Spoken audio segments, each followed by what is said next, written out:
This is Dear Strategy, episode 131.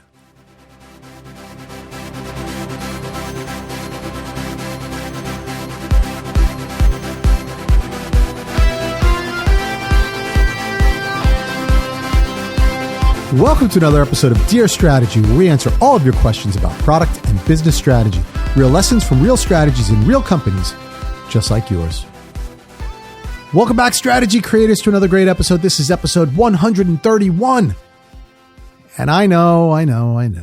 It's been a long time between episodes 130 and 131. More time than I promised. Best laid plans, right? We'll talk about that. But I know that I had said that I was going to slow down the show and possibly go, once a month, something like that. It's been clearly a little bit longer than that between the last episode and this one. And there's a reason for that, of course. Things have really picked up on the business side, which is great. Of course, there's a lot more client work, a lot more things that I'm doing, a lot more revenue generating activities. And as you know, this show is not a revenue generator. It's there to support the clients that I have and support the continuing education of those clients and future clients, and hopefully bring in a little bit of new business as well. But because of that objective for the show, of course, if there are revenue generating activities and other things that take my time, I have to focus on those things. And so that's what I've done. I've shifted a little bit, and I have no problem admitting that to you. So the strategy has changed a bit from maybe being consistent in doing these episodes to being maybe a little bit less consistent and just kind of doing these shows as inspiration strikes. So for now, that's kind of the way we're going to pivot. But on today's episode, I want to address that exact subject, not in relation to this show, but in relation to strategies in general. And there's a topic that's been on my mind for quite some period of time, and I think it's more appropriate now than ever to talk about that. And it's about something I call strategic arrogance. Now, I have looked that up to see if that's a phrase that's being used a lot, and it doesn't seem to be. So maybe I coined it. I don't know. We'll see. It doesn't really matter. But I do want to explain what I mean by strategic arrogance. So let me kind of give you a situation, paint a picture for you. And that picture is you're in a company, big company, you've got leadership, they have a strategy, okay? And they've explained what the strategy is, tell you what the actions are, tell you the objectives it's supposed to achieve, and they start to execute it. And as it turns out, that strategy isn't working for whatever reason, right? For whatever reason. Now, I want to come back to the definition of strategy, our definition of strategy, which is, of course, a plan to achieve a set of objectives under a set of anticipated conditions, that last part being the most important and what I think makes our process or our definition a little bit unique compared to some of the other ones that I've seen. A lot of people think a strategy is just a plan to achieve objectives, but the key thing is it's a plan to achieve objectives under a set of anticipated conditions. That's important because if those anticipated conditions are what you anticipated them to be, then the actions you chose are much more likely to allow you to achieve your objectives. If, on the other hand, those anticipated conditions are not at all what you thought they would be, then your actions are much more likely to not be effective, right? And then not allow you to achieve your objectives. So that anticipated conditions thing is really key. It also kind of helps you to frame up how accurate we think people's strategies are going to be. You can imagine that most conditions that you're anticipating are probably not going to be exactly what you thought they would be. Now, the key to the strategic process is to try and get as close as you can in being correct about what you're anticipating. And you do that by doing your homework, doing your research, having good experience, having good intuition. And the strategists who are better at that will have a better chance of having a good strategy and a successful strategy. And the strategists who are not as good at that or don't put as much time into that part of it probably will not have as effective as strategy. So that's kind of the differentiator. That's how this whole thing works. So now go back to our company scenario, and we have leaders or a leader who implemented a strategy and it's not working. Well, there may be any number of reasons for that, but of course, the right thing to do, without me even saying it, is admit that this isn't working and then go back to the drawing board, right? Say, okay, what's not working about it? What did I get wrong? Let me try and right that ship, course correct, choose some different actions based on what I know now, and then try it again, right? Pivot, as we say. So that's the important thing about strategy. And that's what makes good strategists. Not that they get it right all the time, but that they have that ability to course correct, to pivot, to admit when things aren't going so well. So that sounds obvious, right? But now let's see how many leaders actually do it. Now, I don't have any statistics on this, but intuitively, based on my experience, I would say that it is kind of in the minority, right? The amount of leaders that actually will admit when their strategy isn't working, will admit when their actions aren't getting them what they thought they would get, will admit when the conditions that they anticipated and the information they had up front isn't exactly what they thought it would be. All of those things are difficult, right? They're difficult to do. And I think it was Peter Drucker who said, "Culture eats strategy for breakfast." This is a common quote we see all over the place, right? Especially in strategic circles like I run in. And it's absolutely true. You know, the general statement is about the fact that you can have the best strategy in the world, but if your culture doesn't support that strategy inside of your organization, then the strategy is going to fail in some shape, form, or fashion. But I'm going to do a little variation on that and go one step further and say the other thing that eats strategy for breakfast, and probably even the bigger thing, is ego.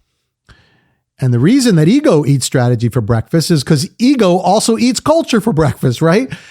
When the egos get in the way, man, strategies can't possibly succeed. Why? Because egos are the things that are going to prevent leaders from admitting that something's not going the right way. It's a really dangerous thing, right? Really dangerous thing.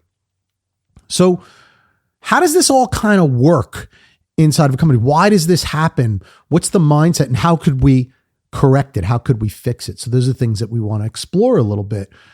So first of all, why does it happen? Well, I mean, very clearly, we as humans have this kind of instinct that we want to be right. Now, I'm not a psychologist, although I know I've played one on this show plenty of times, but, you know, just my observation of people, it seems to be really, really difficult for us to go back on something that we committed to, something that we said, yeah, this is the way it is. And if we're wrong, it's really, really hard to admit that.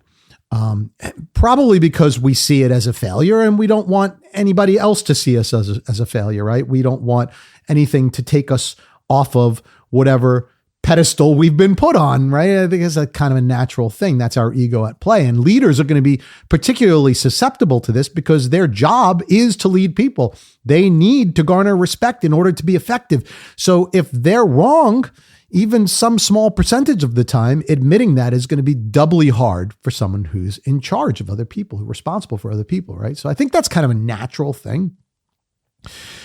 But is that something that's a good thing, right? Is that actually, you know, achieving what they're hoping to achieve by not admitting that they've failed in some way? Well, the reality is, again, in my experience, my observation is that when a leader doesn't admit their shortcomings, doesn't admit their failures, doesn't admit what they were wrong, the result isn't that people don't see it, right? The result is that people actually do see it and they think less of that leader because that leader was clearly not right, but is not admitting it.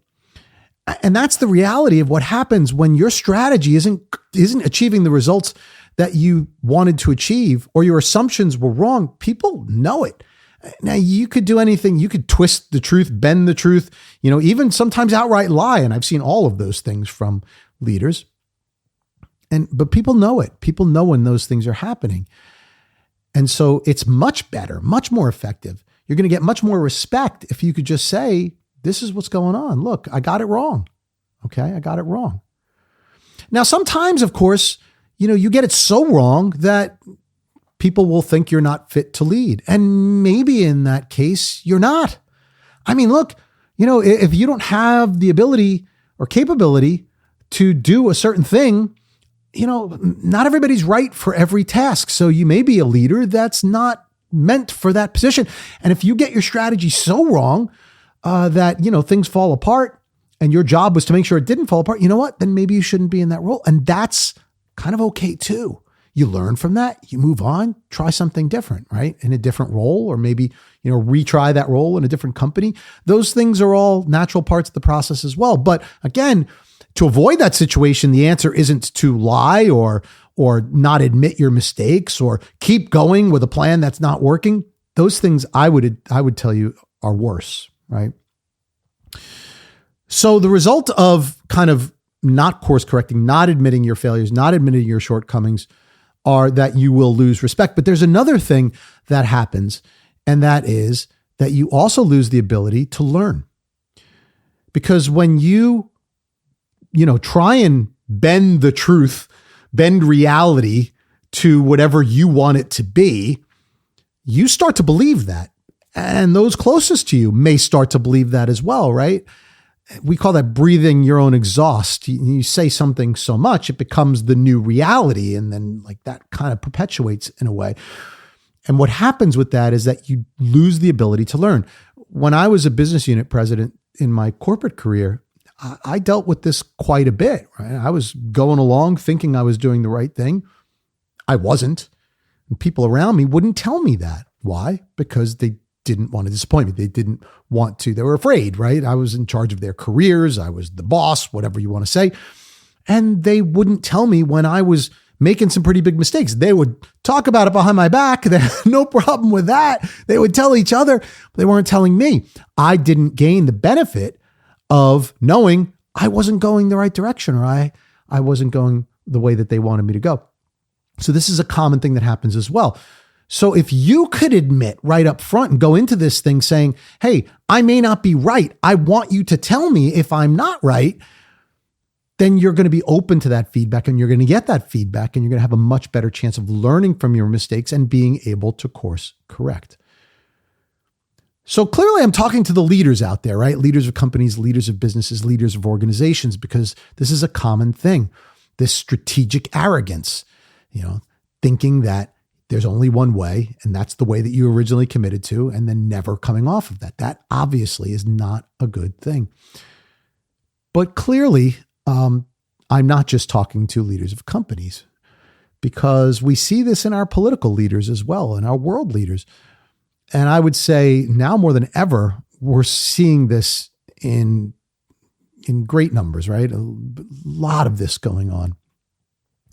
We've had a lot of crises in the last few years. And I'm not saying that this is the only time in history this kind of thing has happened, but last few years have been wrought with crises and wrought with leaders needing to put strategies in place to address those crises. And I'm seeing a very disturbing trend in that leaders are very reluctant and hesitant to admit when they were wrong. And they put a strategy in place. It's clearly not achieving the objectives. It's clearly not working, but we continue on with it. And it doesn't matter what the data is saying. It doesn't matter if the data was wrong. It doesn't matter if the data has been kind of overturned. We've got to keep going because we don't want to lose face. That will cause people to think that we can't lead. People lose faith in us. No. You know what happens really? People lose faith in you when you try and cover up the truth, when you're clearly lying, when you're clearly going forward with something and forging ahead with something that isn't working or is based on bad information that's been disproven. That is happening. And it happens more now than I've ever seen it in my lifetime. And I think maybe because of this incredible access to information. Everyone is always being recorded. Everyone's under surveillance at all times, right? So everybody's always watching exactly what they say. We're scrutinizing under a microscope every single word that comes out of every single leader's mouth. That's got to be tough. It's got to be tough. So you got to watch what you say at every minute. You can't say the wrong thing. You can't misstep. And if you do, everyone's going to jump on it. So I can imagine that is a difficult environment. But you know what? We got to work through that. Because this idea of putting actions in place, putting a strategy in place that's not working and sticking to it, boy, that's just going to lead us nowhere good. So I'm going to leave it there as far as, specific situations that this may or may not be occurring within or applying to, right? I don't want to be political on this and say it's one side or another is only do this. I believe I've seen this from both sides of the political fence. And I'm going to leave it to you to kind of observe and see where you think this may or may not be happening. But what I'm going to encourage is a couple of things. Number one, is try and see through that, right? Don't buy into the rhetoric. Don't buy into the nonsense that, one strategy is ever only the way, the one way that things should go. It's not true. And that means you have to be really careful, even as a follower of a leader, that you also don't fall into your own form of strategic arrogance, right? Sometimes we embrace by default positions of our leaders. And, we embrace certain leaders. And when whatever we embraced was wrong, we too have to admit that maybe this wasn't the right way, even though you might have taken a public position on it, even though you may have, preached to all your friends that this was the right way to go. If it's been proven to not be the right way to go, you need to also admit that that might not have been right. Otherwise, you're empowering leaders to behave that same way. So we could all do our part there. And I would also say that, if you are a leader, if you're in a position like that, don't be afraid to admit that you're wrong, right? Don't be afraid to admit that. It's okay. It's part of the strategic process. And it's the only way the strategic process works. So again, you make some assumptions, you start executing. If you find those assumptions were wrong, or the actions were wrong, or the objectives are not being achieved, be transparent, be open-minded, accept the fact that you weren't supposed to be 100% right to begin with, and then go back to the drawing board and see what new actions you could take to achieve your objectives. That is good leadership, not bad leadership. So don't let strategic arrogance get in the way. Okay, so that's the message for this week. Hopefully you can find some application for that in both your personal and professional lives. And that's your homework, right? Is go find where that might apply and see if you could think about things differently, because collectively, if we can encourage our leaders to think and act differently, that's how things change for the better. So hopefully we could all do that. And while we're doing that, don't forget to make time for the plan. And we'll see you back here on another episode of Dear Strategy. Thanks for joining. Thank you for listening to Dear Strategy with Bob Caparelli. To learn more or to submit a question to be featured on our show, please visit us at dearstrategy.net.